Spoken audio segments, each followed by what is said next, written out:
put into words.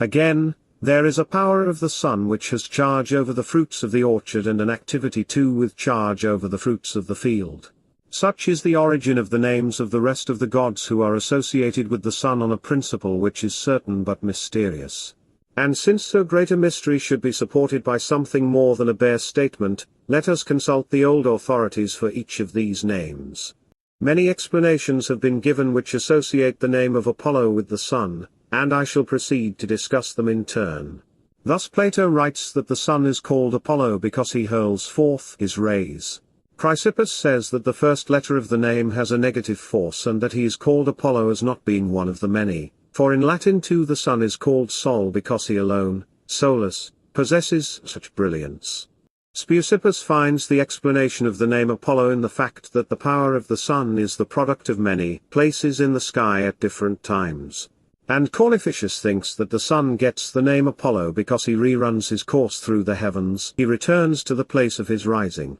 Others hold that the sun is called Apollo as destructive, non-Latin, of life, for it kills and destroys living creatures when it sends a pestilence among them in time of immoderate heat. As Euripides says, in his Phaethon, O sun, of the golden light, how hast thou destroyed me? Wherefore man's meaning is clear when he calls thee Apollo, and Archilochus likewise, in the lines, Lord Apollo, do thou also make known the guilty and destroy them, as thou dost with thy destroying power. And then, men consumed by a fever are said to be smitten by Apollo and smitten by the sun, and, since the moon's effects are similar to those of the sun, both to help and to harm, women suffering from certain diseases are described as smitten by the moon and smitten by Artemis. This is why statues of Apollo are equipped with a bow and arrows, the arrows being understood to represent the force of the sun's rays, as Homer says of Apollo.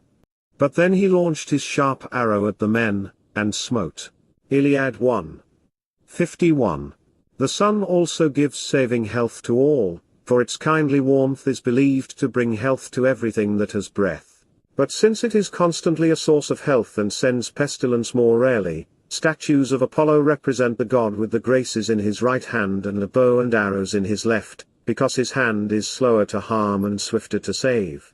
Power to heal is attributed to Apollo because the heat of the sun, if it is temperate, puts to flight all diseases, for he is thought to be so named as the god who drives away, non-Latin, diseases, as if the name were Apello. And this interpretation has made the Greek form of the name agree with the Latin form of it, Apello, so that we did not need to change the name of the god, but you may understand Apollo to be the god who drives away, appellantum, ills, the god whom at Athens men call the warder off of ills. Moreover, at Lindus the god is worshipped as Apollo, the god of pestilence, a name which was given to him for putting an end to a pestilence, and our own ritual preserves the same belief in the association of the god with health and healing, for the Vestal virgins call upon him as Apollo. Medicus and Apollo Paean. Since, then, the chief activities of this star, the sun, are two, it being, on the one hand, helpful to mortal life when its heat is temperate,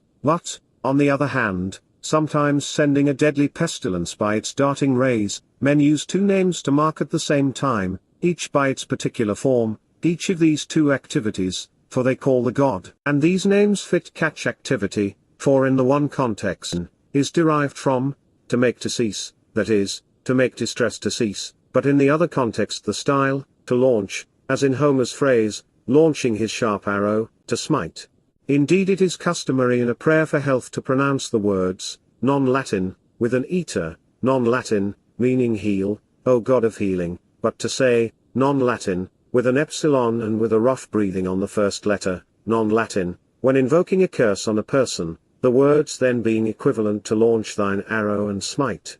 These latter words are the words which Latona is said to have used when she was exhorting Apollo to assail the attacking Python with arrows. The physicist's explanation of this story shall be given in its proper place. And it is said that the Delphic oracle sanctioned this expression, when the Athenians were seeking the aid of the god against the Amazons in the reign of Theseus, for, as they were about to enter upon the war, the god bade them call on him with these very words and exhort him to be himself their helper. Apollodorus, writing in the 14th book of his treatise on the gods, calls the sun, non-Latin, and says that Apollo gets this name from the sun's moving, non-Latin, and going, non-Latin, rapidly through its circuit. But Timotheus says, O sun, thou who dost strike the eternal vault of heaven with thy bright rays, send against the enemy a far-darting arrow from thy bowstring. O send forth thine arrow, thou that dost smite. The same God, as having charge over all that brings health, is called source of healing, non-Latin, in the words of Homer, health, non-Latin, and joy be thine. Odyssey 24. 402.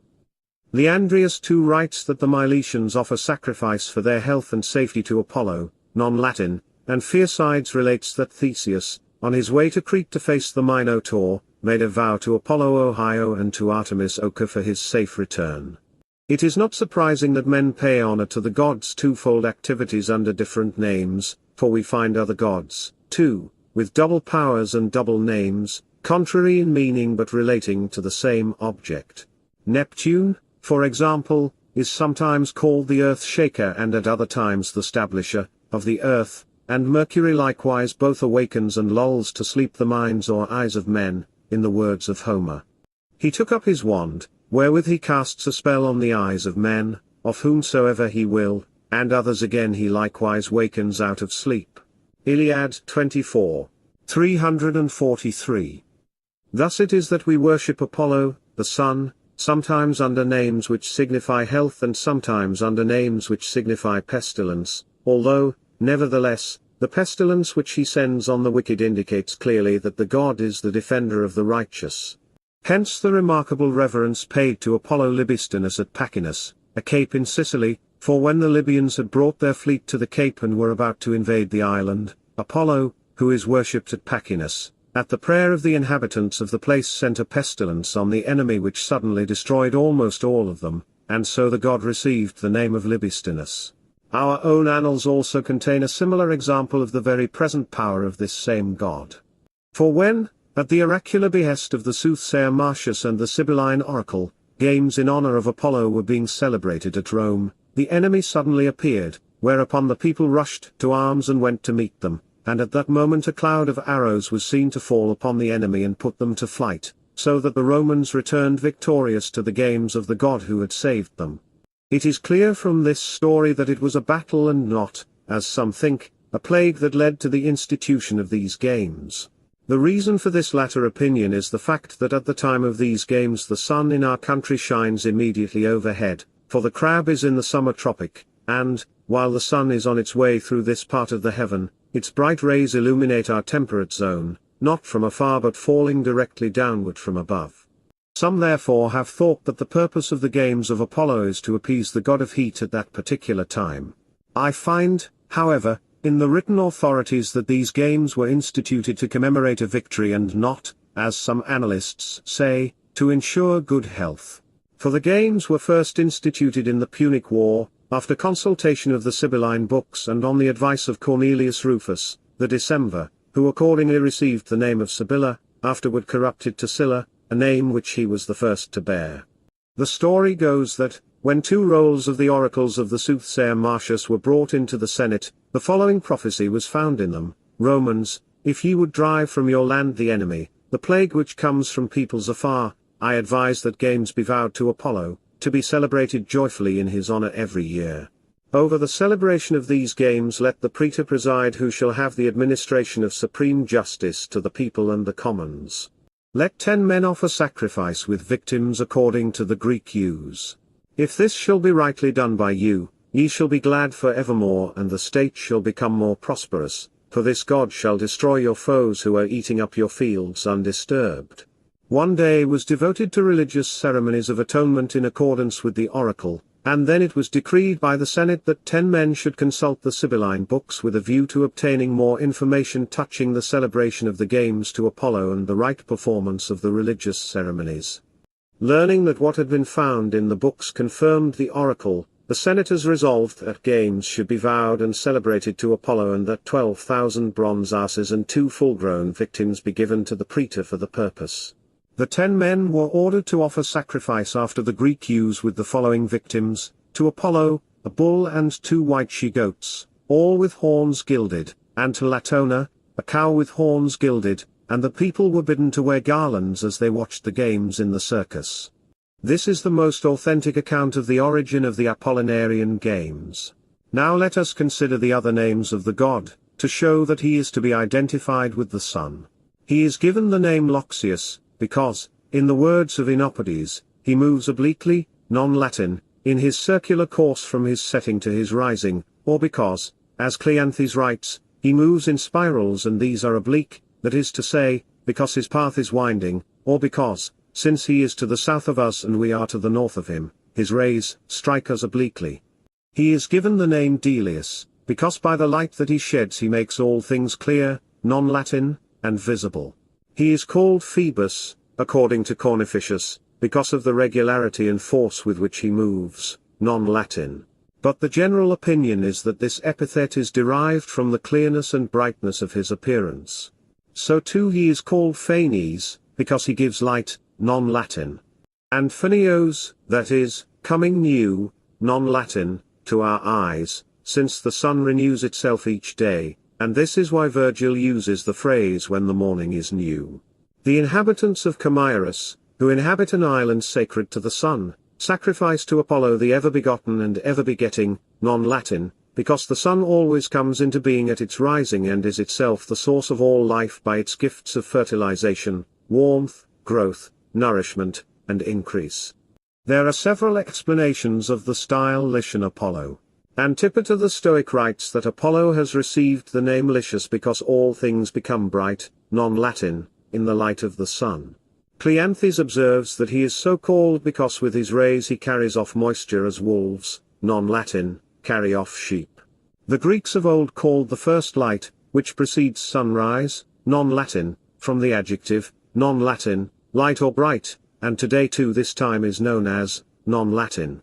It is the time to which Homer refers in the line, when it was not yet dawn, but still the twilight, non-Latin, of night. Iliad 7. 433. And he also says, make thy prayer to Apollo, the father of light, non-Latin, renowned for the bow. Iliad 4. 101. Meaning by the epithet, to him who begets the light, that is, to him who by his rising creates light, for from the brightness of the rays, from the brightness which far and wide precedes the approaching sun and gradually dissipates the darkness and shadows, light is born. And here, too, as with very many other words, the Romans seem to have borrowed from the Greek and to have formed their word for light, lux, from, non-Latin. Again, in very ancient times the Greeks used to call the year the path of light, non-Latin, as measured and passed over, non-Latin, by the light, non-Latin, that is to say, by the sun. From the city of Lycopolis in the Thebaid comes evidence that the sun is also called, non-Latin, with the meaning wolf, for Apollo and the wolf are worshipped there with equal reverence, the object of veneration in each case being the sun, because the wolf, like the sun, carries off and devours everything and commonly overcomes the darkness of the night by the keenness of his vision.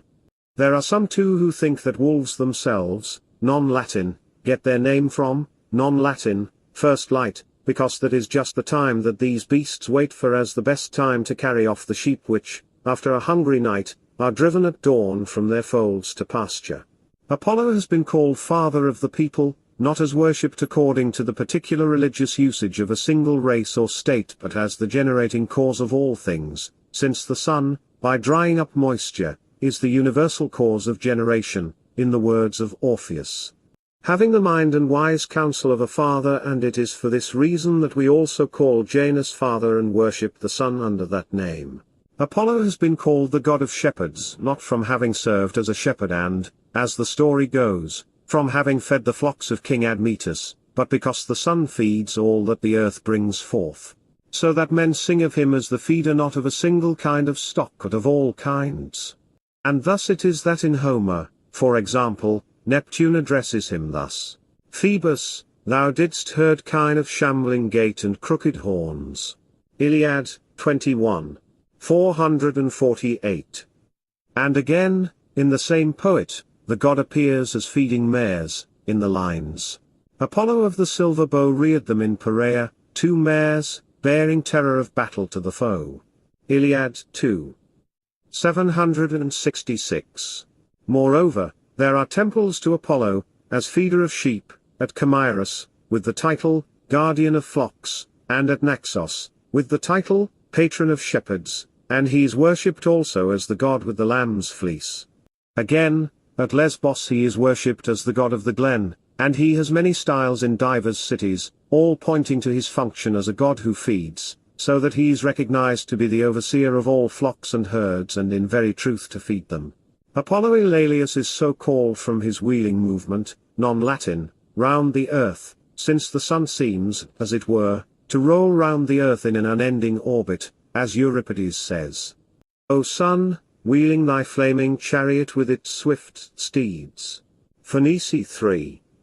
Or else because he goes round as a vast mass of fire, in the words of Empedocles. Since, massed, non-Latin, into a ball, he travels around the great expanse of heaven. Plato, also deriving the epithet from the word which means to mass, or collect, explains it as indicating that the sun at its rising collects men and gathers them together. The name golden-haired is given to Apollo on account of the brightness of the sun's rays, which are commonly called its golden locks, and for this reason the god is also styled unshorn, because the sun's rays can never be severed from the source of the light. He is likewise god of the silver bow, because the sun as it rises has, at the extreme edge of its orb, the shape of a bow, in appearance white as silver, and from this bow the sun's rays flash forth like arrows. He is called Smintheus from the fiery heat with which the sun runs, non-Latin, Carneus because the sun seems to burn and yet to be renewed, non-Latin, or because, although all that burns is consumed, the sun glows with his own heat and yet remains forever new. And likewise he is called Apollo Kilios because he moves to the left, non-Latin, since for us his course is always from the south. He is Apollo Thymbrios, the rain-maker, as the god who sends the rain, non-Latin, and Apollo Philesios, because the light of the rising sun is lovely and we greet it with reverence and love. As for the epithet Pythian, as applied to Apollo, in the opinion of the physicists the derivation is not from inquiry, non-Latin, that is to say, not from the consulting of oracles, but from a word which means to make rotten, non-Latin equals, non-Latin, a process which is always the result of great heat.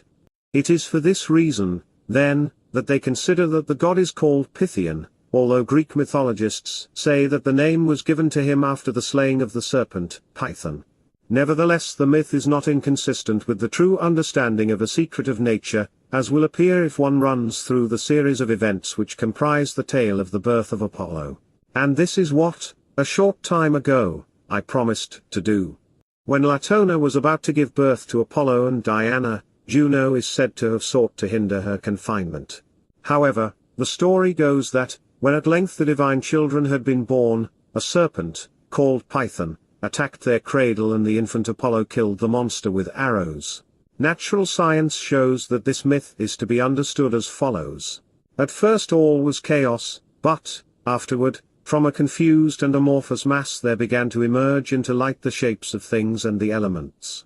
The earth was still moist in substance and tottering on a soft and unstable foundation, but it is believed that, as the heat of the heavens gradually increased in strength and fiery seeds flowed down from it into the earth, these two stars, the sun and the moon, were born, the sun being carried up by a mighty force of heat to the parts above, but the moon, weighed down by a kind of warmth peculiar to its nature, and moisture, and as it were of the feminine sex, occupying the parts below. As if the sun consisted of the substance of a father and the moon of the substance of a mother. Now by Latona the physicists understand the earth, and this earth was for long opposed by Juno, to prevent the birth of the deities of which we have spoken, Juno being, that is to say, the air, which at that time was still moist and heavy and was standing in the way of the heavens to prevent the brightness of the two lights, the sun and the moon, from shining through the dense moist air as though after a process of childbirth. But the perseverance of the divine providence, which is believed to have aided the birth, prevailed,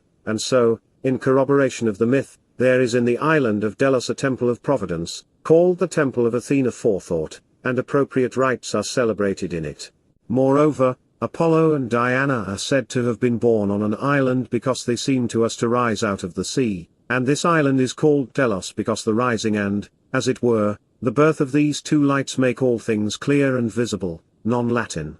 The following is the natural explanation of the killing of serpent, as given in the writings of Antipater the Stoic. Vapor rising from the still moist earth moved rapidly in spirals to the parts above and, after it had become heated, rolled back thence, like a deadly serpent, to the parts below, where it infected all things with the potency of the corruption which only heat and moisture can generate. The density and darkness of the vapor veiled the very sun and seemed as it were to take away its light, but at length the vapor was dissipated, dried up, and destroyed by the divine heat of the sun's rays falling upon it like arrows, and this gave rise to the myth of the killing of a serpent by Apollo. There is yet another explanation of the destruction of the serpent, for, although the sun's course never leaves the line of the ecliptic, nevertheless by giving to the winds definite changes of direction, now upward and now downward, it imparts to its journey a suggestion of the sinuous movement of a serpent. So that Euripides writes,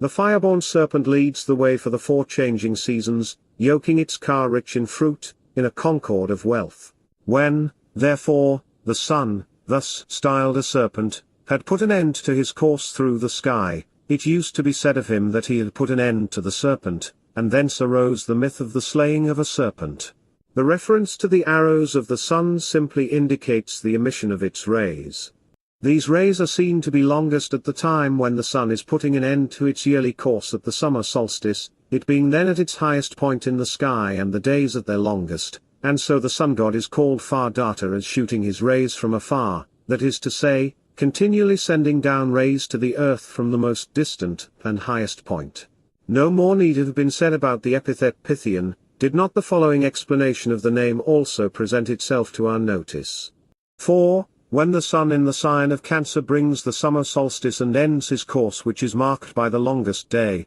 thence to begin a return course toward the shortening days, he is then called Pythius as hastening to his end, non-Latin, that is to say, as running the last lap. And the same name is appropriate when the sun, again entering Capricorn, is seen to have completed the course which ends with the shortest day, so that on the completion of his yearly span in either sign Apollo is said to have put an end to the serpent, or, in other words, to have put an end to his serpentine journey. This is the opinion expressed by Cornificius in his Derivations. Moreover, of these two signs, Cancer and Capricorn, which are known as the gates of the sun, each is so called because, just as the crab is a creature that goes backward and sideways, so on the same principle the sun always begins its sideways, backward path when it is in that sign. And again, just as it appears to be the habit of the goat at pasture always to make for high ground as it feeds, so too the sun in Capricorn begins to make its way back from the lowest point in the sky to its height.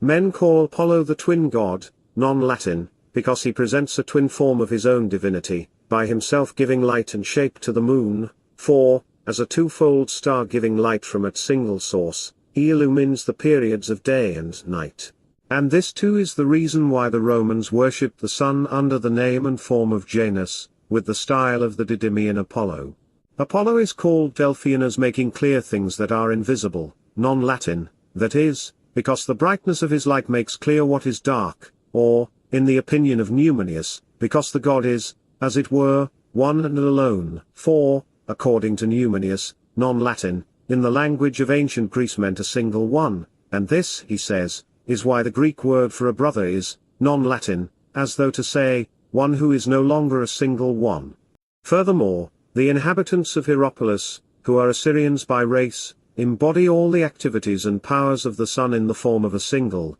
bearded statue which they call Apollo. Its face is represented with a long pointed beard, the statue has a tall basket on its head and it is protected by a breastplate, the right hand holds upright a spear on which is a little figure of victory, the left hand offers the likeness of a flower, and a gorgon-like cloak with a fringe of serpents hangs from the top of the shoulders and covers the back.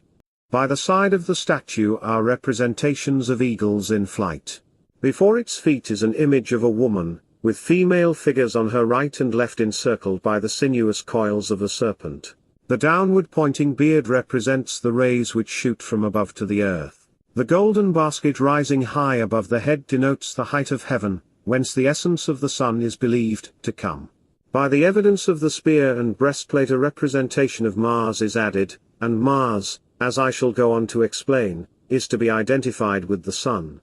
The figure of victory bears witness to the universal sovereignty of the sun. The likeness of a flower represents the flowering of all that the god sows and engenders and fosters, nourishes and ripens. The likeness of a woman is a representation of the earth, to which the sun gives light from above, and in like manner the two female figures on each side represent matter and nature, which together serve the earth. The representation of a serpent points to the serpentine course of the sun. The eagles, by the great speed and height of their flight, indicate the great height of the sun. The statue has also a gorgon-like vesture, because Minerva, to whom we know this vesture belongs, is a power of the sun, for we have it on the testimony of Porphyrius that Minerva is the power of the sun which gives a right judgment to the minds of men, and that is why this goddess is said to have been born from the head of Jupiter, or, in other words, to have issued from the highest part of the heavens, whence the sun derives its origin. Chapter 18. What we have said of Apollo may be taken to apply to Liber also. Certainly Aristotle, writing in his Inquiries into the Nature of the Divine, states that Apollo and Liber Pater are one and the same god, and among the many proofs of this statement he says also that the Ligurians in Thrace have a shrine dedicated to Liber from which oracles are given. In this shrine the soothsayers drink large draughts of wine before delivering their prophecies, just as in the temple of Apollo at Claus water is drunk before the oracles are pronounced. Moreover, among the Spartans, at the celebration of the rites in honor of Apollo called the Hyacinthia, garlands of ivy are worn, as in the worship of Bacchus. Likewise the Boeotians, although they speak of Mount Parnassus as sacred to Apollo, nevertheless pay honor there both to the Delphic oracle and to the caves of Bacchus as dedicated to a single god, so that both Apollo and Liber Pater are worshipped on the same mountain.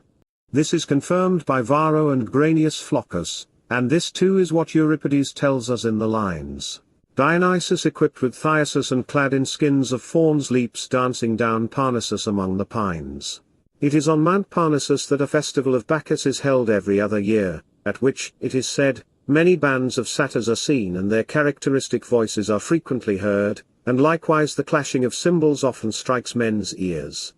And, that no one may suppose Parnassus to be sacred to two different gods, the following line from the Lysimachus of Euripides also indicates that Apollo and Liber are one and the same god. Lord Bacchus, lover of the laurel, Apollo the healer, making sweet music on the lyre, and Aeschylus writes to the same effect. Apollo, the ivy-crowned, the Bacchic god, the seer. I first maintained that Apollo is to be identified with the sun, and I afterward explained that Liber Pater is himself Apollo, and so there can be no doubt but that the sun and Liber Pater are to be regarded as manifestations of the same deity. Nevertheless the point shall be established distinctly by yet clearer proofs. In the performance of sacred rites a mysterious rule of religion ordains that the sun shall be called Apollo when it is in the upper hemisphere, that is to say, by day, and be held to be Dionysus, or Liber Pater, when it is in the lower hemisphere, that is to say, at night. Likewise, statues of Liber Pater represent him sometimes as a child and sometimes as a young man, again, as a man with a beard and also as an old man, as for example the statue of the god which the Greeks call Basarius and Briseus, and that which in Campania the Neapolitans worship under the name Hebon. These differences in age have reference to the sun, for at the winter solstice the sun would seem to be a little child, like that which the Egyptians bring forth from a shrine on an appointed day, since the day is then at its shortest and the god is accordingly shown as a tiny infant. Afterward, however, as the days go on and lengthen, the sun at the spring equinox acquires strength in a way comparable to growth to adolescence, and so the god is given the appearance of a young man. Subsequently, he is represented in full maturity, with a beard, at the summer solstice, when the sun's growth is completed. After that, the days shorten, as though with the approach of his old age, hence the fourth of the figures by which the god is portrayed. Again, we learn that in Thrace the sun is identified with Liber, who, as appears from the writings of Alexander, is worshipped there, under the name of Sabadius, with a splendid ritual. And on the hill of Zilmissus a temple has been dedicated to him, round in shape and with an opening in the middle of the roof. The round shape of the temple represents the appearance of this star, and the admission of light at the top of the roof symbolizes the fact that the sun, by sending in its light from the highest part of the heavens, illumines the whole world, and that at its rising all things become visible. Orpheus too intended the following passage to be understood to refer to the sun. Melting the divine ether which aforetime was without motion, he, the Creator, brought up and displayed a most beautiful sight to the gods, him, whom men now call by the names of Phanes and Dionysus and the Lord Eubuleus and Antages seen afar, for on earth some men give him one name and some another. He was the first to come forth into light, and he was called Dionysus, because he wheels, non-Latin, throughout the boundless length of Olympus, but with change he took another name, having titles manifold to fit each change according to the seasons of changing time. Orpheus here has called the sun Phanes, non-Latin, from its light and enlightening, for the sun sees all and is seen by all. The name Dionysus is derived, as the soothsayer himself says, from the fact that the sun wheels round in an orbit. Cleanthes writes that the name Dionysus is derived from the Greek verb meaning to complete, non-Latin, because the sun in its daily course from its rising to its setting, making the day and the night, completes the circuit of the heavens. For the physicists Dionysus is the mind of Zeus, non-Latin, since they hold that the sun is the mind of the universe, and by the universe they mean the heavens, which they call Jupiter, and that is why Aratus, when about to speak of the heavens, says, "From Zeus be our beginnings." Phenomena 1. The Romans call the sun Liber, because he is free, Liber, to wander as Nevius puts it. Here where the wandering sun flings loose his fiery reins and drives nearer to the earth.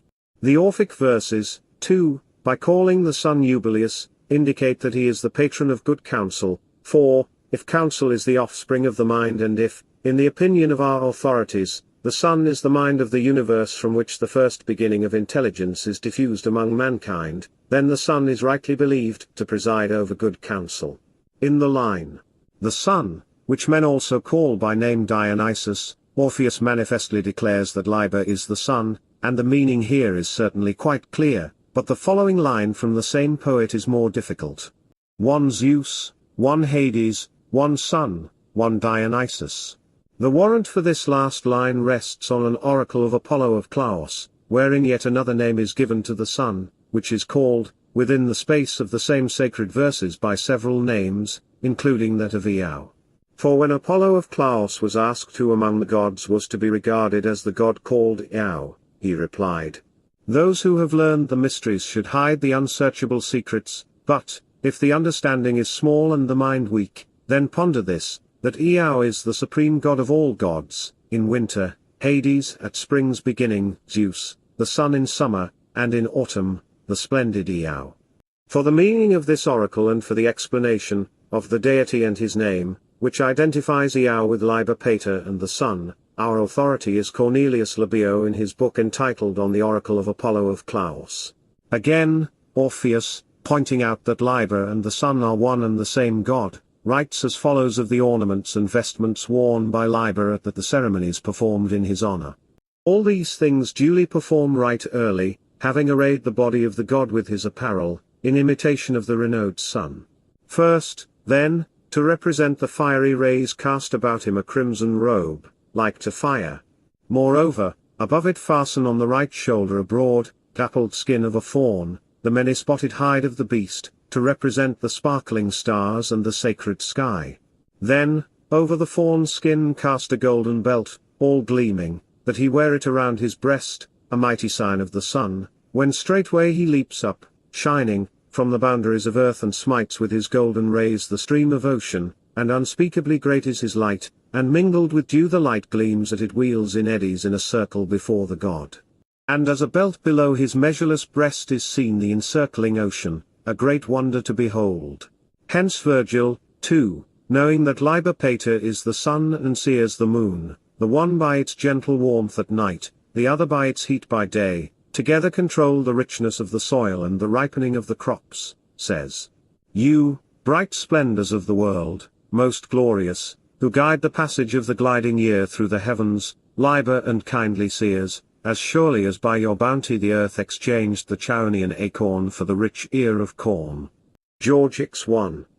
5. And later, the same poet has shown by an example taken from everyday life that the earth derives fertility from the sun, in the passage which begins, "Often, too, it is good to burn the barren fields." George X 1. 84-93. For if, by man's invention, the application of fire is helpful in so many ways, how great then is the help to be ascribed to the heavenly heat of the sun. Chapter 19. What we have said of Liber Pater goes to identify Mars with the sun, for we commonly associate Liber with Mars, suggesting thereby that they are one god. That is why Bacchus is called warlike, one of the names which properly belong to Mars. Moreover, in a statue of Liber Pater worshipped by the Lacedaemonians the distinguishing emblem is not a thyasus but a spear, and indeed the thyasus which Liber carries is in fact a veiled weapon, its point being hidden by the encircling ivy, thus showing that any impulse to war should be restrained by the bonds, as it were, of patience, since it is the nature of ivy to bind and to restrain. Again, wine is the gift of Liber Pater, and the heat engendered by wine often drives men on to madness and to battle. The affinity, then, between the heat of wine and the heat of battle, has led us to regard Mars and Liber as one and the same god. The Romans certainly pay reverence to each deity under the style of father, calling the one Liber Pater and the other Mars Pater or Mars Pater. And the fact that they have declared Liber Pater to be the founder of the triumph is a further proof that he is the lord of battles.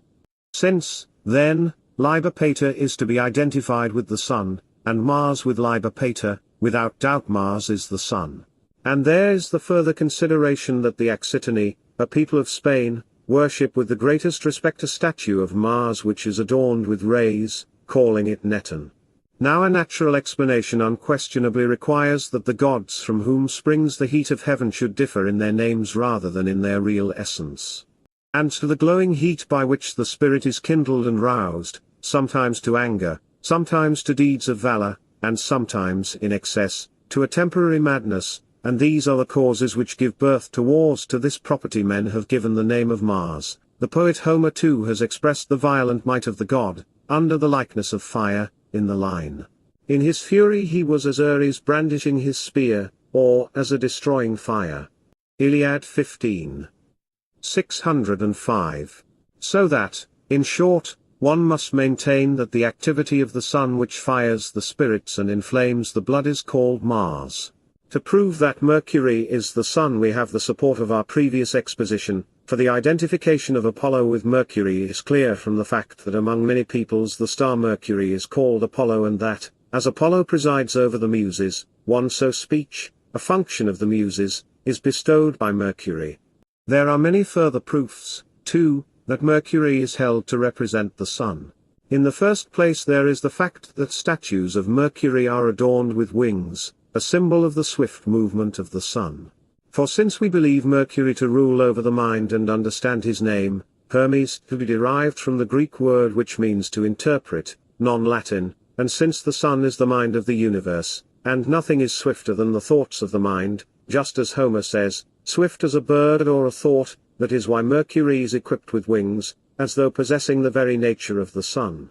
Then a yet clearer statement of this proof comes from the Egyptians, for they give wings to their statues of the sun itself. These statues differ in color, one kind being dark and the other bright in appearance. The bright they call the sun above and the dark the sun below, describing the sun as below when it is on its course in the lower hemisphere, that is to say, in the winter signs, and as above when it is moving round the summer sector of the zodiac.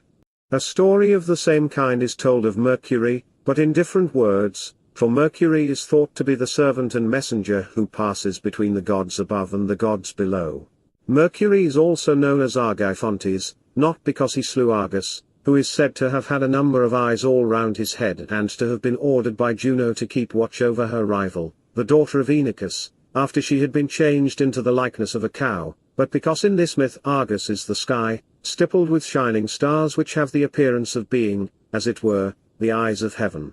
And indeed men came to call the sky Argus from its brightness and the speed of its movement, and it seems to keep watch from above over the earth, which in the hieroglyphic letters of the Egyptians is represented by a cow. The expanse of the sky, therefore, with its ornament of bright stars, is thought to have been killed by Mercury when, with the coming of the day, the sun dims the stars and takes them from the sight of men and thus seems to kill them by the power of its light. Statues of Mercury, too, commonly have the form of a square block, the only features being the head and the male member erect, this figure indicating that the sun is the head of the universe and the father of the world, and that the whole power of the sun lies not in the services, so to speak, of the several limbs but in the mind alone, which has its seat in the head. The block is made with 4 sides for the same reason that the 4-stringed lyre also is believed to be an attribute of Mercury, the number 4 symbolizing either the 4 quarters of the world or the 4 seasons of the year or the arrangement of the zodiac into 2 equinoxes and 2 solstices, just as in the 7 strings of Apollo's lyre we may see a reference to the movements of the 7 celestial spheres, which nature has placed under the control of the sun.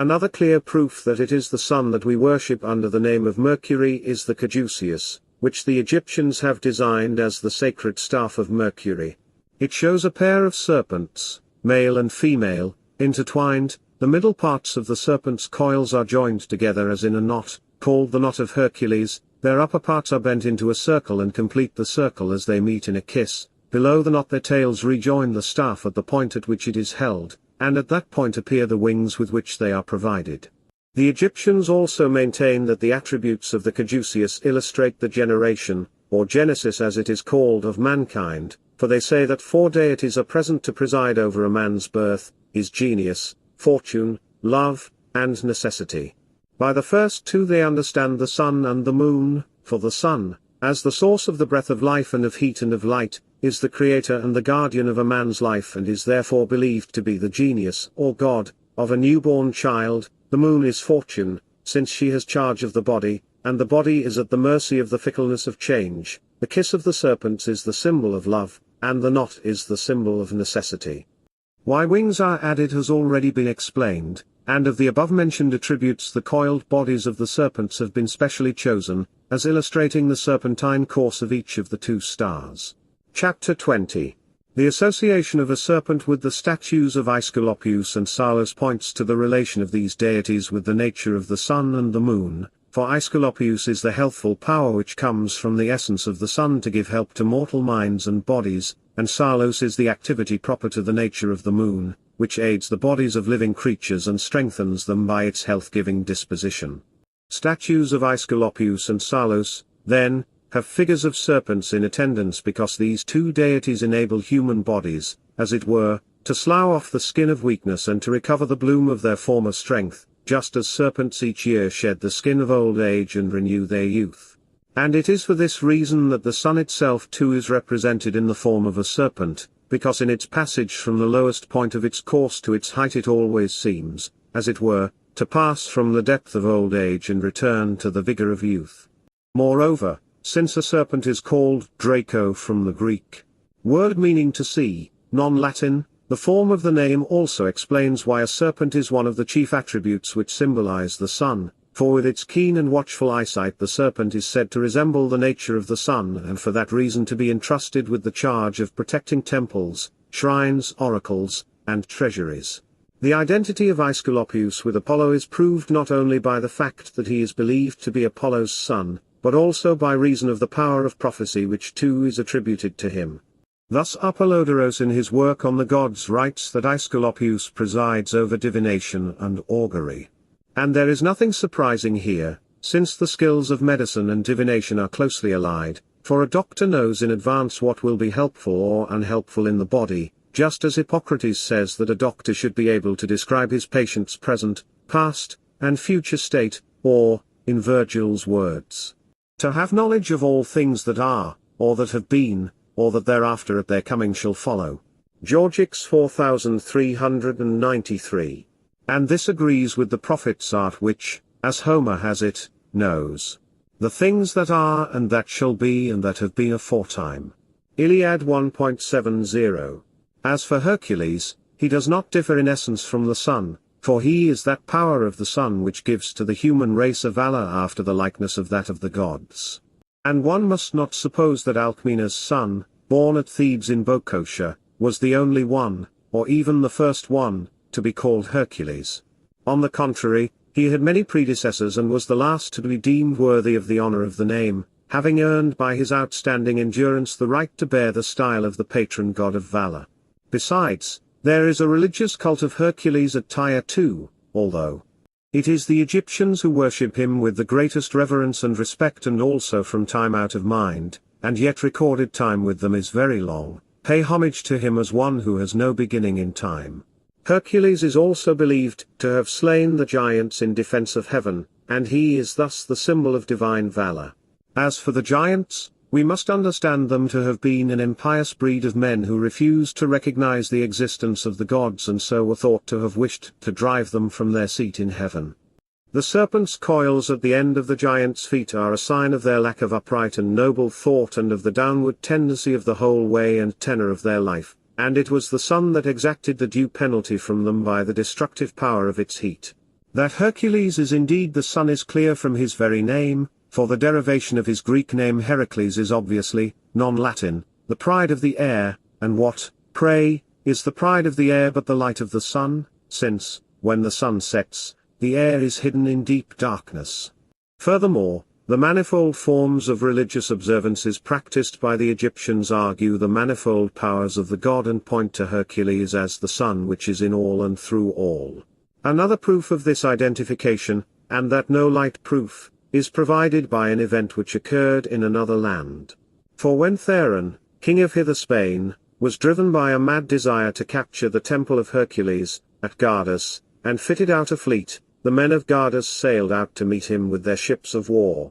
Battle was joined, and the issue of the fight was still undecided when the king's ships suddenly took to flight and at the same time burst into flames without warning and were consumed. The very few enemy survivors, who were taken prisoners, said that they had seen lions standing on the prows of the ships of Gardus, and that of a sudden their own ships had been set on fire by a discharge of rays like those which are represented surrounding the head of the sun.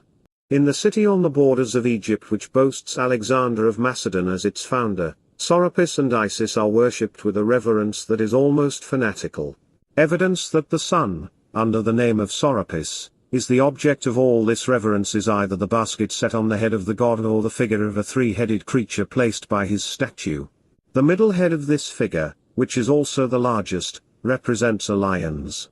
On the right a dog raises its head with a gentle and fawning air, and on the left the neck ends in the head of a ravening wolf. All three beasts are joined together by the coils of a serpent whose head returns to the god's right hand which keeps the monster in check. The lion's head, then, is a symbol of time present, which, midway between the past and the future, has the strength and ardor of immediate action. Time past is represented by the head of the wolf, because the memory of things that are over and done is swiftly borne away, so too the likeness of a fawning dog indicates the issue of time to come, the object of our hopes, which are uncertain but flatter us. And indeed times and seasons are surely the servants of the power that creates them. As for the emblem of a basket on the head of the statue, this is a symbol of the height, and a sign of the capacious power of the sun, for all earthly things return to the sun, carried thither by the heat which it sends forth. Now let me remind you of the words of an oracle touching the sun,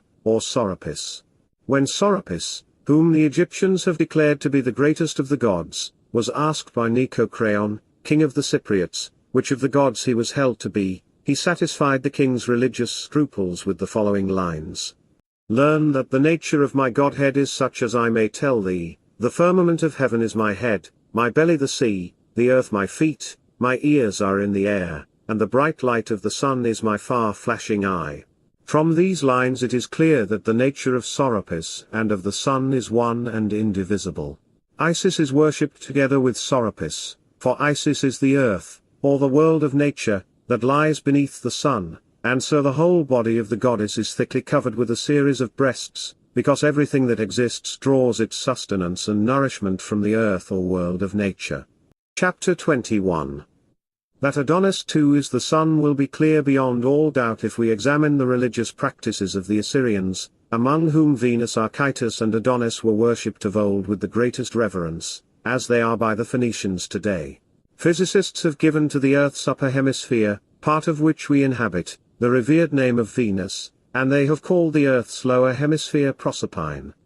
Now 6 of the 12 signs of the zodiac are regarded as the upper signs and 6 as the lower, and so the Assyrians, or Phoenicians, represent the goddess Venus as going into mourning when the sun, in the course of its yearly progress through the series of the 12 signs, proceeds to enter the sector of the lower hemisphere. For when the sun is among the lower signs, and therefore makes the days shorter, it is as if it had been carried off for a time by death and had been lost and had passed into the power of Proserpine, who, as we have said, is the deity that presides over the lower circle of the earth and the antipodes, so that Venus is believed to be in mourning then, just as Adonis is believed to have been restored to her when the sun, after passing completely through the 6 signs of the lower series, begins again to traverse the circle of our hemisphere, with brighter light, and longer days. In the story which they tell of Adonis killed by a boar, the animal is intended to represent winter, for the boar is an unkempt and rude creature delighting in damp, muddy, and frost-covered places and feeding on the acorn, which is especially a winter fruit. And so winter, as it were, inflicts a wound on the sun, for in winter we find the sun's light and heat ebbing, and it is an ebbing of light and heat that befalls all living creatures at death. On Mount Lebanon there is a statue of Venus. Her head is veiled, her expression sad, her cheek beneath her veil is resting on her left hand, and it is believed that as one looks upon the statue it sheds tears. This statue not only represents the mourning goddess of whom we have been speaking, but is also a symbol of the earth in winter, for at that time the earth is veiled in clouds, deprived of the companionship of the sun, and benumbed, its springs of water, which are, as it were, its eyes, flowing more freely, and the fields meanwhile stripped of their finery, a sorry sight. But when the sun has come up from the lower parts of the earth, and has crossed the boundary of the spring equinox, giving length to the day, then Venus is glad and fair to see, the fields are green with growing crops, the meadows with grass and the trees with leaves. That is why our ancestors dedicated the month of April to Venus. In the same way the myths and religious ceremonies of the Phrygians, in spite of certain differences, give for our understanding a similar account of the mother of the gods and of Attis. For the mother of the gods is beyond question to be regarded as the earth, and the impetuous strength and ardor of the lions which draw her car are properties of the sky which encloses and surrounds the air that carries the earth as in a car. And to the sun, under the name of Attis, are given the emblems of a shepherd's pipe and a wand, the pipe indicating a series of uneven blasts, because the winds derive their properties and essential nature from the sun and do not blow with uniformity, and the wand declaring the power of the sun, which controls all things. But that these ceremonies are to be regarded as referring chiefly to the sun can be inferred also from the fact that, by the usage of that people, on the 8th day before the calends of April, the descent being ended and the symbolic mourning over, a period of rejoicing begins, and the day, as marking the time when the sun first makes the day longer than the night, is called the Festival of Joy, Hilaria. In Egypt too, although the names of the deities are different, there is a similar religious ceremony, in which Isis mourns for Osiris, for it is no secret that Osiris is none other than the sun, and Isis, as we have said, none other than the earth or world of nature, and the explanation which applies to the rites of Adonis and Attis is applicable also to the Egyptian rites, to account for the alternations of sorrow and joy which accompany in turn the phases of the year. Moreover, to show that by Osiris is meant the sun, whenever the Egyptians wish to represent the god in their hieroglyphic letters they engrave a scepter and in it portray the representation of an eye. This is their sign for Osiris, and by it they indicate that this god is the sun, which with royal power looks down upon the world from on high. And indeed in ancient usage the sun is called the eye of Jupiter. Among the Egyptians Apollo, and he is the sun, is called Horus, whence the name hours, Horiae, has been given to the 24 divisions which make up a day and a night, and to the 4 seasons, non-Latin, which together complete the cycle of the year. It has also been a practice of the Egyptians, when they wished to dedicate a statue of the sun under its own name, to represent it with the head shaved except on the right side, where the hair is allowed to remain. The hair that is kept shows that the sun is never hidden from the world of nature, and the retention of the roots after the locks have been shorn indicates that it is an essential property of the sun, even when it is invisible to us, to reappear like those locks. This same attribute of a half-shorn head is also a symbol of the time when the light is reduced and when the sun, as though shorn of its growth and with a mere stubble, so to speak, remaining, comes to the shortest day, which the men of old called the winter solstice, using the word bruma for winter, from the shortness of the day, as though to say short day. But when the sun rises again from its narrow retreat, it reaches out to the summer hemisphere, growing in strength as though by a process of birth, and it is believed to have come then into its own realm. That is why, among the signs of the zodiac, the Egyptians have dedicated an animal, the lion, in that part of the heavens where in its yearly course the sun's powerful heat is hottest. And the sign of the lion there they call the house of the sun, because a lion seems to derive its essential qualities from the natural properties of the sun. For, in the first place, the lion by its energy and ardor surpasses other animals as the sun surpasses the rest of the stars. And then, just as a lion's strength is in its breast and in the front part of its body, but its hinder limbs are weaker, so the might of the sun grows more powerful from the first part of the day up to noon or from the first part of the year, that is from the spring, to summer, but afterward the sun grows weaker, as it declines to its setting, which would seem to be the hinder part of the day, or to the winter, the hinder part of the year. And the lion, too, always gazes with open fiery eyes, just as the sun regards the earth with the continuous and unwearied gaze of its open fiery eye. Again, not only the lion, but every one of the signs of the zodiac as well, may properly be related to natural attributes of the sun. To begin with the ram, the affinity here is well marked, for throughout the 6 winter months a ram lies on its left side and after the spring equinox on its right, just as the sun too from that same time traverses the right, or summer, hemisphere and then, for the rest of the year, the left, or winter, hemisphere. And that too is why Ammon, the god whom the Libyans identify with the setting sun, is represented by them as wearing a ram's horns, for a ram's strength lies chiefly in its horns, as the sun's strength lies in its rays, for among the Greeks also the animal is called, non-Latin, from the word, non-Latin, head. As for the bull, the religious practices of the Egyptians show in many ways its connection with the sun, that is to say, either because at Heliopolis high honors are paid to a bull dedicated, under the name of Nevis, to the sun, or because in the city of Memphis the ox Apis is received as the sun, or because in the town of Hermonthis, in the splendid temple of Apollo there, they worship a bull called Bacchus, which is dedicated to the sun and is remarkable for certain strange properties consistent with the nature of the sun. For men affirm that this bull changes color hourly, and the thick bristles of its coat are said to grow in the direction opposite to the natural growth in all other beasts, so that the animal is thought to be, as it were, an image of the sun, whose movement is opposite to that of the heavens. The twins, who are believed to die and to come to life again in turn, surely represent the sun which, ever one and the same, now descends to the lowest parts of the world and now rises again to the highest. The sidelong movement of the crab unquestionably illustrates the march of the sun, whose lot it is never to follow a straight path but always, in the words of Virgil, that by which the system of the signs might slant and turn. George X 1. 239. And we should note in particular that it is in the sign of the crab that the sun begins to move sideways from the upper part of its course and now to make for the parts below. Of the lion we have spoken already. The Virgin, with an ear of corn in her hand, certainly represents that power of the sun which has the fruits of the earth in its care. And she is on that account regarded as a symbol of justice, by which alone these fruits as they come to birth are preserved for the use of men. The scorpion, in its entirety, for this sign includes the balance, presents a picture of the sun's nature. It is sluggish in winter but, when winter is past, by its own strength again erects its sting, its nature none the worse for the winter sluggishness. The archer is the lowest and last of all the houses of the zodiac. His upper parts therefore are those of a man, but he sinks to the form of a beast in his lower limbs, as though thrust down from the heights to the depths by his hinder parts. Nevertheless the arrow which he shoots, shows that the sun's rays, even when the sun is on its way from the lowest part of its course, are the universal source of life.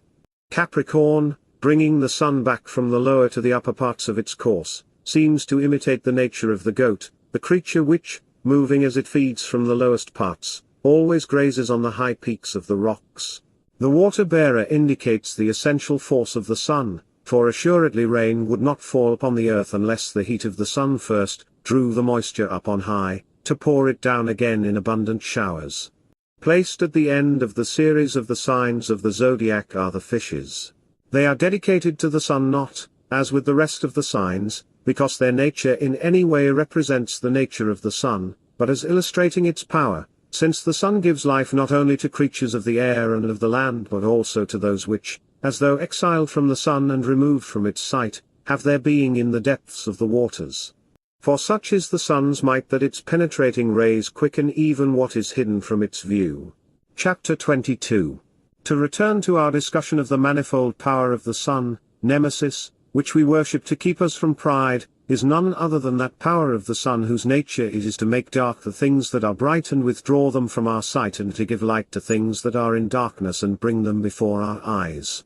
The attributes with which Pan, or Inuus, as he is called, is represented enable those who are the better endowed with understanding to perceive that he himself is the sun. The Arcadians in their worship of him call him the Lord of the, non-Latin, meaning to indicate, not that he is the lord of the forest but the ruler of all material substance, and the power of this matter is the essential component of all bodies that exist, whether celestial bodies or bodies terrestrial. The horns, then, and the long, hanging beard of Inuus are symbols of the nature of the light by which the sun illumines the expanse of sky above and brings brightness to the parts that lie below, so that Homer says of the sun, "Dawn rose, to bring light to immortals and to mortal men." Iliad 11. 2, 19. 2, Odyssey 5. 2. And as for Pan's pipe and wand, we have explained their meaning already, in our discussion of the attributes of Attis. The explanation of the attribute of goat's feet is to be found in the fact that matter, under the regulation of the sun, goes to the making of all substance, and that after the divine bodies have been formed from it, it finally becomes the first principle of the earth. A goat's feet were chosen to symbolize this ending because the goat is a creature of the earth but yet always moves upward as it feeds, just as the sun, whether it is sending its rays down to earth from above is preparing to rise again, is seen to shine on the mountains. Echo is believed to be the darling of Inuus and the object of his love, Echo beheld by no man's eyes but the symbol of the harmony of the heavens, and this harmony is dear to the sun as the ruler of all the spheres whence the harmony is born, a harmony, however, which can never be perceived by our senses. And Saturn himself, the author of times and seasons, and therefore, by the change of a letter, called, non-Latin, by the Greeks as though for, non-Latin, time, must assuredly be understood to be the sun, since there is handed down a regular succession of first principles, a succession separated by the multitude of times and seasons, made visible by light, bound together in an everlasting bond, and distinguished by our sense of sight, wherein we see everywhere the action of the sun. Chapter 23. Even Jupiter himself, the king of the gods, does not, it seems, rank higher than the sun, but there are clear signs that he and the sun are, in their nature, one and the same, for in the following lines of Homer, "Yesterday Zeus went to Ocean, to the noble Ethiopians, for a banquet, and all the gods followed him, but on the 12th he will return to Olympus." Iliad 1. 423. The name of Jupiter, according to Cornificius, is understood to stand for the sun, to which the water of ocean serves, so to speak, a banquet. 4. As Posidonius and Cleanthes affirm, the sun in its course does not leave the so-called torrid zone, because ocean, which encircles and divides the earth, flows beneath that zone, and, moreover, it is well known, on the authority of all the physicists, that heat draws its sustenance from moisture. Homer's words, "all the gods followed him," refer to the constellations which by the daily motion of the heavens are born, together with the sun, to their settings and risings and are nourished by the same moisture as the sun. For the constellations and the stars are called gods because the word, non-Latin, is derived from, non-Latin, that is to run, since they are always in motion, or else from, non-Latin, since they are the objects of contemplation. When the poet goes on to say, "On the 12th he will return," by 12th he is indicating not a number of days but the number of hours after which the heavenly bodies return to their rising in the upper hemisphere. We are also to understand the following passage from Plato to have the same meaning. The great leader in heaven, Zeus, driving a winged chariot, goes first, setting all things in order and providing for them. He is followed by a host of gods and spirits, marshaled in 11 squadrons, and Hestia alone remains in the house of the gods. By these words Plato wishes it to be understood that the sun, under the name of Jupiter, is the great leader in heaven, and the reference to the winged chariot indicates the speed of the sun's motion. And since the sun, in whatever sign it happens to be, is supreme over all the signs and constellations and the gods that preside over the signs, it seems therefore to precede and lead all the gods, ordering and providing for all things, so that the rest of the gods, forming as it were its army, are held to be disposed among 11 of the signs, because the sun itself, in whatever sign it be, occupies the place of the 12th. Plato refers to spirits, daemones, non-Latin, and gods, jointly by name, either because gods are, non-Latin, that is to say gifted with knowledge of the future, or, as Posidonius writes in his work on heroes and spirits, because their nature springs from and shares in the heavenly substance, this word for spirits being then derived from, non-Latin, which may mean either burning or sharing. The additional words, Hestia alone remains in the house of the gods, mean that she, whom we understand to be the earth, alone remains motionless within the house of the gods, that is to say, in the midst of the universe, as Euripides says. And thee, O Mother Earth, and the wise among men call thee Hestia, as thou sittest in the ether. The following lines from other sources serve to show how we are to regard the relationship of the sun and Jupiter. The all-seeing and all-comprehending eye of Zeus. Hesia opera et dies 267. And, O Sun, who dost watch over all things and hear all things. Iliad 3. 277. From these lines it is clear that both Jupiter and the Sun are to be regarded as the manifestation of a single power. The Assyrians too, in a city called Heliopolis, worship the Sun with an elaborate ritual under the name of Jupiter, calling him Zeus of Heliopolis. The statue of the god was brought from the Egyptian town also called Heliopolis, when Senemer, who was perhaps the same as Senepos, was king of Egypt. It was taken to Assyria first, by Opias the ambassador of Delibor, king of the Assyrians, and by Egyptian priests, the chief of whom was Partametes, and, after it had been for some time in Assyria, it was later moved to Heliopolis. Why this was done and how it came about that, after leaving Egypt, the statue has reached the place where it now is and is worshipped with Assyrian rather than with Egyptian rites, I have omitted to mention, because the matter has no bearing on our present topic. However, the identification of this god with Jupiter and with the sun is clear from the form of the ceremonial and from the appearance of the statue. The statue, a figure of gold in the likeness of a beardless man, presses forward with the right hand raised and holding a whip, after the manner of a charioteer. In the left hand are a thunderbolt and ears of corn, and all these attributes symbolize the conjoined power of Jupiter and the sun. The temple is held in remarkable awe too as the seat of an oracle, such divination pointing to a faculty of Apollo, who is identified with the sun. For the statue of the god of Heliopolis is borne in a litter, as the images of the gods are carried in the procession at the Circumsian Games, and the bearers are generally the leading men of the province. These men, with their heads shaved, and purified by a long period of abstinence, go as the spirit of the god moves them and carry the statue not of their own will but whithersoever the god directs them, just as at Ontium we see the images of the two goddesses of fortune move forward to give their oracles. The god is also consulted from a distance, by the sending of sealed letters, and he replies, in order, to the matters contained in the question put to him. So it was that the Emperor Trajan, too, when he was about to march with his army from the province of Syria into Parthia, was urged by friends of the most steadfast piety, who had had reliable experience of the power of the god, to consult him about the issue of the undertaking. With typically Roman prudence the emperor, by a preliminary test of the trustworthiness of the oracle, took steps to thwart the possibility of hidden human trickery, and began by sending sealed tablets with a request for a written reply. To the surprise of the priests, who were, of course, unaware of the nature of the emperor's tablets, the god bade a sheet of papyrus be brought and ordered it to be sealed, without any writing on it, and dispatched.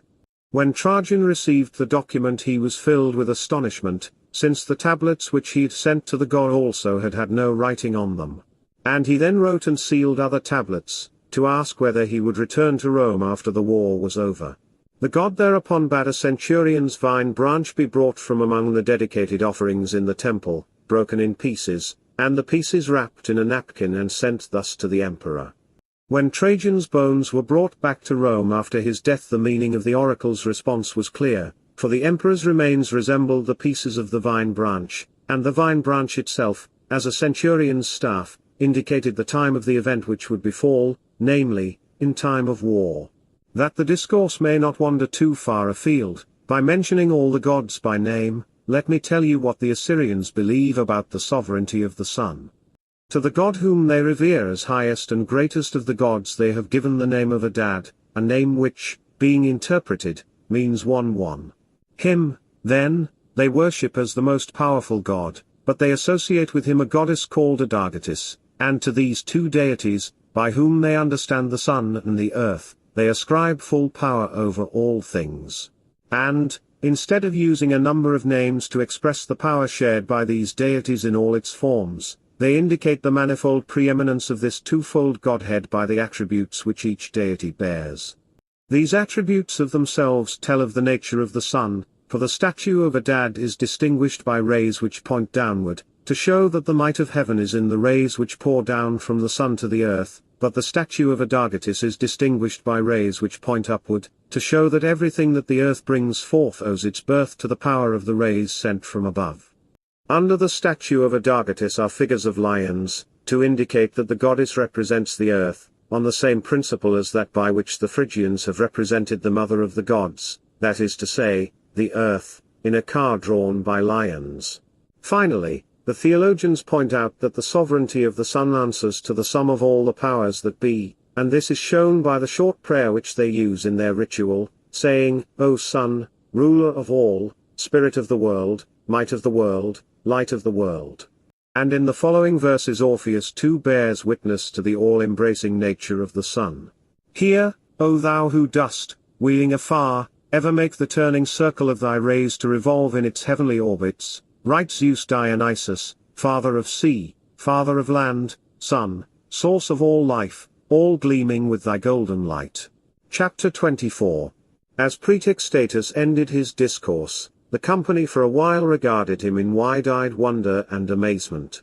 Then one of the guests began to praise his memory, another his learning, and all his knowledge of the observances of religion, for he alone, they declared, knew the secrets of the nature of Godhead, he alone had the intelligence to apprehend the divine and the ability to expound it. But Evangelus interrupted, saying, I am certainly full of admiration for a capacity to understand the powers of all those mighty deities, but to call on our poet of Mantua to corroborate every statement in a theological exposition would seem to suggest partiality rather than a reasoned judgment. For my part, should I not take it that Virgil was imitating some other poet when he referred to the sun and moon as Liber and kindly seers, hearing the names so used but not knowing why? Unless, perhaps, just as the Greeks are immoderate in their praise of all that is Greek, we too would turn even our poets into philosophers, although Cicero himself, who maintained that he was as devoted to philosophy as to oratory, cannot discuss the nature of the gods or fate, or divination, without impairing his reputation as an orator, by his unmethodical treatment of these subjects. Cicero, replied Symmachus, is proof against your criticism, Evangelus, but we shall consider him later. At present we are concerned with Virgil, and I should be glad if you would tell us whether, in your judgment, his works are fit only for the instruction of schoolboys, or whether you would admit that their contents can serve higher ends, for it seems to me that for you Virgil's verses, still, what it was for the rest of us in boyhood, when our masters would read it to us and we would recite it to them. I should rather put it this way, Symmachus, said Evangelus. When we were boys we had an uncritical admiration for Virgil, because our masters, as well as the inexperience of our youth, did not allow us to see his faults. That he had faults no one can honestly deny. In fact he admitted as much himself, for on his deathbed he bequeathed his Aeneid to the flames, and why should he have done this unless he was anxious to keep from posterity something which he knew would damage his reputation?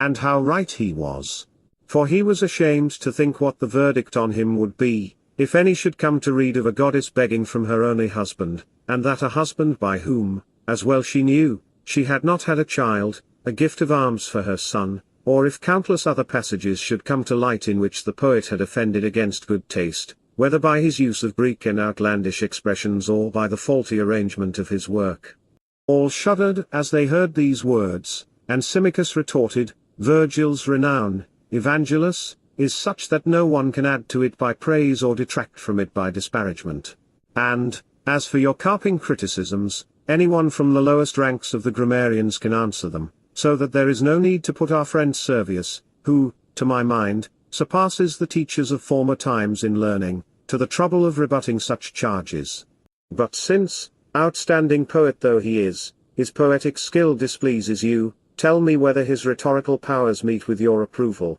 for they are very great. Evangelus at first smiled but then replied, True indeed. All that remains for you people to do now is to proclaim Virgil an orator as well. And I am not surprised, for not so long ago you were canvassing his promotion to a place among the philosophers. If, in your opinion, said Symmachus, Virgil should be regarded as having no thought for anything but poetry, although you go so far as to grudge him the name of poet, listen to what he has himself to say about the many kinds of learning which his work entailed. For there is a letter of his, addressed to Augustus, which begins with these words, I am getting many letters from you, and goes on, as for my Aeneas, if I now had anything worthy of your attention, I should gladly send it, but the subject on which I have embarked is so vast that I think I must have been almost mad to have entered upon it, all the more so since, as you know, there are other and much more important studies which claim from me a share in the work.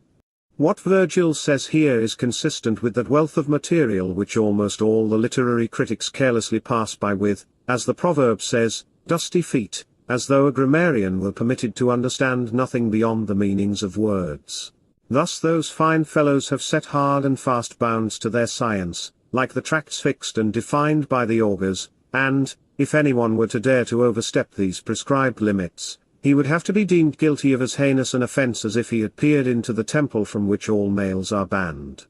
But we, who claim to have a finer taste, shall not suffer the secret places of this sacred poem to remain concealed, but we shall examine the approaches to its hidden meanings and throw open its inmost shrine for the worship of the learned. I should be sorry to seem to be anxious to undertake the whole work single-handed, and I propose therefore only to point out the most forcible of the rhetorical devices and conceits that are to be found in Virgil's work, leaving Eusebius, that most eloquent of orators, to deal with Virgil's skill in oratory, a theme which, thanks to his learning, and experience as a teacher, he will handle better than I. As for the rest of you here, I would earnestly beg that each of you contribute, as it were to a common feast, anything that he may have noted as particularly striking about the poet's genius. These words aroused great, and general, enthusiasm, each of the company wishing to hear the others and overlooking the fact that he too would himself be called on to make a like contribution. Mutual encouragement led to ready and willing assent, and, turning to Praetextatus, all begged him to give his opinion first, to be followed by the rest in the order in which they happened to be sitting. Of all the high qualities for which Virgil is praised, said Vettius, my constant reading of his poems leads me, for my part, to admire the great learning with which he has observed the rules of the pontifical law in many different parts of his work. One might well suppose that he had made a special study of this law, and if my discourse does not prove unequal to so lofty a topic, I undertake to show that our Virgil may fairly be regarded as a Pontifex Maximus. Flavianus was the next to speak. I find in our poet, he said, such knowledge of augural law that, even if he were unskilled in all other branches of learning, the exhibition of this knowledge alone would win him high esteem. I, added Eusdothius, should give the highest praise to his use of Greek models, a cautious use and one which may even have the appearance of being accidental, since he sometimes skillfully conceals the debt, although at other times he imitates openly. Did I not admire even more his knowledge of astronomy and of the whole field of philosophy, and the sparing and restrained way in which he makes occasional, and everywhere praiseworthy, use of this knowledge in his poems. Furius Albinus was placed on the other side of Praetextatus, and next to him Caecina. Both spoke highly of the way in which Virgil strove to profit by the work of earlier writers, Furius referring to lines and passages, Caecina to single words. Avienus said, "I shall not take it upon myself to dare to praise any single virtue in Virgil's work, but I shall listen to what the rest of you have to say, and, if any remark of yours or anything in my long reading of the poet suggests an observation, I shall make it, as the occasion for it may arise. But bear in mind that it is to our friend Servius that we must go for an explanation of any obscurity, since of all literary critics he is far the greatest." These proposals were unanimously accepted, and Praetextatus, seeing that all were looking toward him, said, "Philosophy, the discipline of disciplines, is the god's unequaled gift to man. It must therefore have the honor of being our first topic. Let Eustathius remember, then, that all other discourses give place to his and that he is to open the discussion. You, Flavianus, will follow him. I shall find it refreshing to listen to the two of you, and some respite from talking will enable me to recover strength to speak." Meanwhile the head slave, whose duty it was to burn incense before the household gods, to arrange for the provision of food, and to direct the tasks of the domestic servants, had come to inform his master that the household staff had finished the customary yearly feast. For in houses where religious usages are observed it is the practice at the Saturnalia to compliment the slaves by first providing for them a dinner prepared as though for the master, and it is not until this meal is over that the table is spread again for the head of the household. And so it was that the chief servant entered to announce the hour of dinner and to summon the masters to it. "Then," said Praetextatus, "our friend Virgil must be kept for a more suitable time of day, and let us devote a fresh morning to a systematic examination of his poetry. Now the hour reminds us that my table is to have the honor of your company. But Eustathius, and after him Nicomachus, must not forget that at tomorrow's discussion the duty of speaking first is reserved for them. My meeting with you all," added Flavianus, "is in accordance with the ruling which we have already approved, that my household gods are to have the privilege and pleasure of entertaining this distinguished gathering tomorrow." All agreed, and they went into dinner in high spirits, recalling to one another with approval the topics which they had debated together.